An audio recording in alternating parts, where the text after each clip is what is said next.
అంశము నీ ధనము దేవునికి అవసరమా?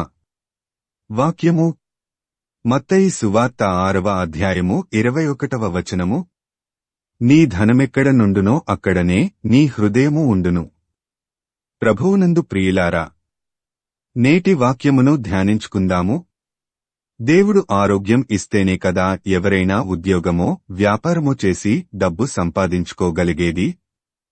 దేవుడు సృష్టించిన వాటి ద్వారా ఆయన ఇచ్చిన ఆరోగ్యంతో డబ్బు సంపాదించుకునే మనుష్యుల నుండి దేవుడు డబ్బును ఆశిస్తాడా? మరి దశమభాగము కృతజ్ఞతార్పణలు ఇవ్వమని దేవుడు ఎందుకు చెప్పాడు అనే అనుమానం వస్తుంది కదా.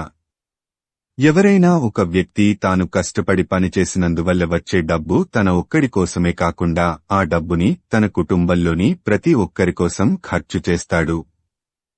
మరి దేవుని ప్రేమించేవారు దేవుడు తన కుటుంబంలో ఉన్నాడనుకుంటే, దేవుడు తన సృష్టికర్త అని భావిస్తే తను సంపాదించే ప్రతి పైసాలో కొంత భాగం దేవుని కోసం ఖర్చు చేస్తాడు.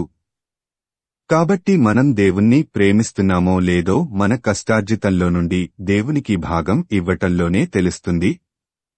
దేవుడు ఆరోగ్యం ఇస్తేనే కదా ఒక మనిషి డబ్బు సంపాదించుకోగలుగుతున్నాడు. మరి మనకి ఆరోగ్యమిచ్చిన దేవునికి కృతజ్ఞతగా మన కష్టార్జితాన్ని దేవునికి పంచాలి. కాబట్టి మనిషి దేవుణ్ణి ప్రేమిస్తున్నాడో ధనమును ప్రేమిస్తున్నాడో తెలుసుకోవడానికి దేవుడు పెట్టే పరీక్షలలో ఈ దశమభాగ పరీక్ష ఒకటి. ఏలైనగా మీరు మీ దేవుడైన యెహోవాను మీ పూర్ణ హృదయముతోనూ మీ పూర్ణాత్మతోనూ ప్రేమించుచున్నారో లేదో తెలుసుకొనుటకు మీ దేవుడైన యెహోవా మిమ్మును పరీక్షించుచున్నాడు. ద్వితీయోపదేశకాండము 13:3.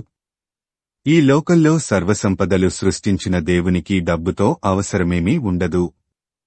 దేవుడు డబ్బు ఆశించేవాడైతే ఆయన మనకిచ్చిన ఆరోగ్యానికి ఎంత వెల కట్టగలము? దేవుడిచ్చిన ఆరోగ్యానికి ఆయనకు కృతజ్ఞత చూపించకుండా ఆ ఆరోగ్యాన్ని డబ్బు సంపాదించడం కోసం ఉపయోగిస్తున్నాం కాబట్టే దేవుడిచ్చిన ఆరోగ్యాన్ని ఆయన తిరిగి తీసేసుకుంటున్నాడు.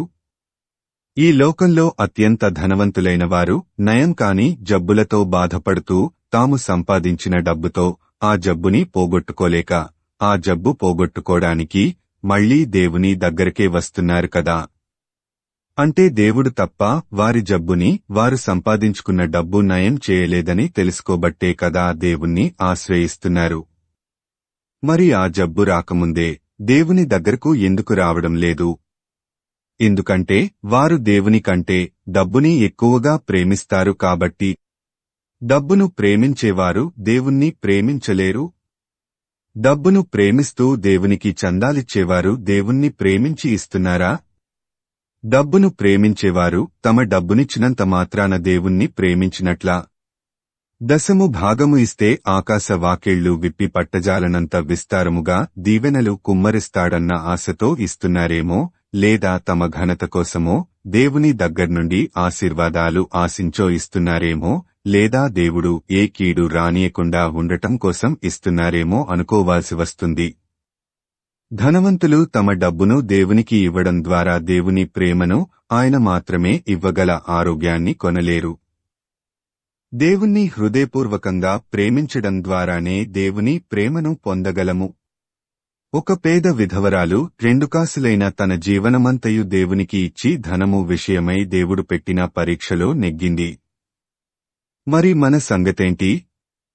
మనం దేవుణ్ణి హృదయపూర్వకంగా ప్రేమిస్తున్నామో లేదో మన కష్టార్జితాన్ని దేవుని కొరకు ఖర్చు చేయడం ద్వారా నిరూపించుకుందాము.